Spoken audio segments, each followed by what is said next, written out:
Hello, this is Sheshachalam from Astroguide Mysore, and today we are going into a video which is both for medical astrology and for yogas. This is actually a yoga called as Sisnavyadhi Yoga, which very clearly translates into the diseases of the sexual organs or the private parts. So it is both inclusive of male and female. So it can be for both.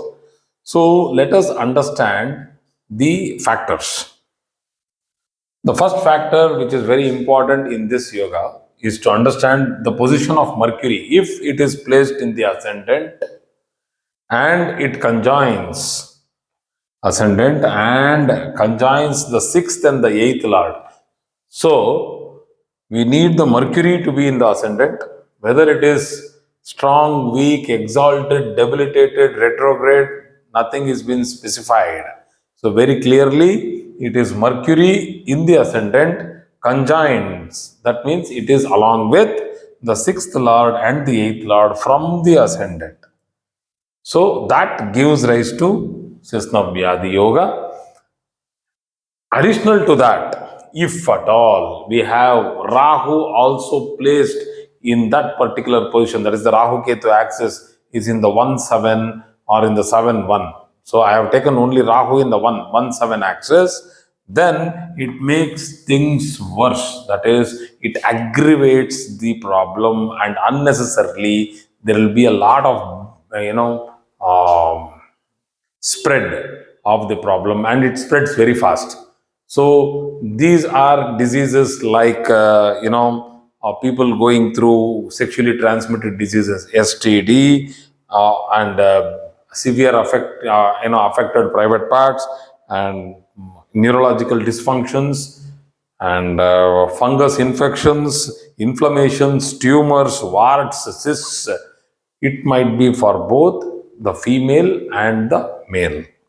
So most of the cases will have autoimmune difficulties or diseases. So the natives will already have a past history of autoimmune, in which they will not have the strength to fight back. That is, the body will not have, or it will lack the strength to fight. So the immune problem will assist or promote this disease into further difficulty. So the suffering is higher. So, like HPV, human papilloma virus, HIV, we know that, lupus, I'm just giving you fibromyalgia, these are all examples of such diseases which can happen. So, going ahead with an example, I just put an example here, both in the North Indian style and the South Indian style. These are the Rashi Kundalis, and also can be taken as the Bhava Kundalis. So, here I have just taken an example, one example only I am giving. You can go for multiple examples here, but for the time constraint, just to explain this yoga.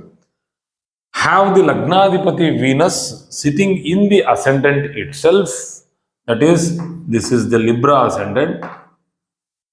So for people who do not know how to understand the symbols, I have just written the symbols as Venus, Mercury, Jupiter and Rahu, because some people don't have they can't relate with symbols. So Venus, Mercury, Jupiter, Rahu.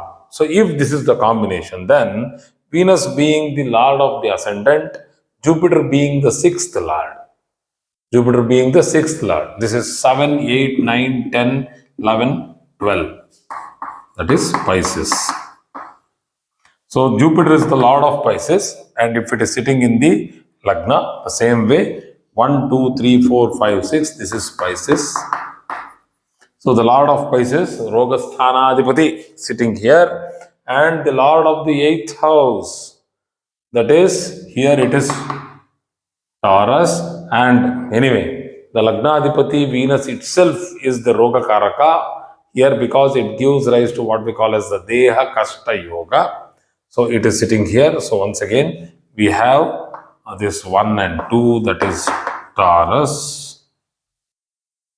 So the Lord of Taurus, Venus, is sitting there, the 8th and the 6th Lord. So it has satisfied the criteria that the Mercury is placed in the ascendant, along with the ascendant lord, was not there in the criteria, but still it is there. Now the ascendant lord also is afflicted by the sixth and the eighth lord, wherein the ascendant lord is also the eighth lord here. So this particular criteria is satisfied. So this native will have problems pertaining to the sexual organs or the private parts. So the Rahu's entry into this is just an additional information that this particular problem will have multiplied difficulties. That is because of the Rahu. Because Rahu usually hides or keeps the problem secretive.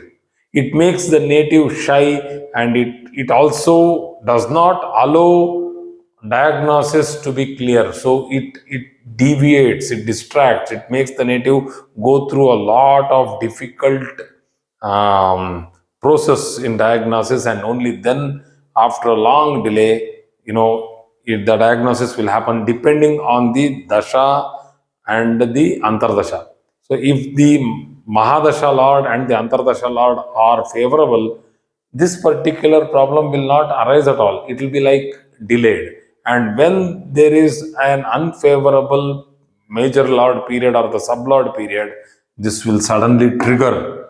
So the triggering of this can be seen, the event, the rolling of an event. Because if somebody can ask me that if this chart will be there even when the baby is born. So when the baby is born and the chart is there, that doesn't mean that the baby will start having these problems from the day one. So nobody will have events from the day one, and all the events will not happen. So it all depends on the maturity of the planet, when it will start giving you the event, when actually it will start triggering. So these things will have to be understood in the advanced level. So thank you very much for today's class.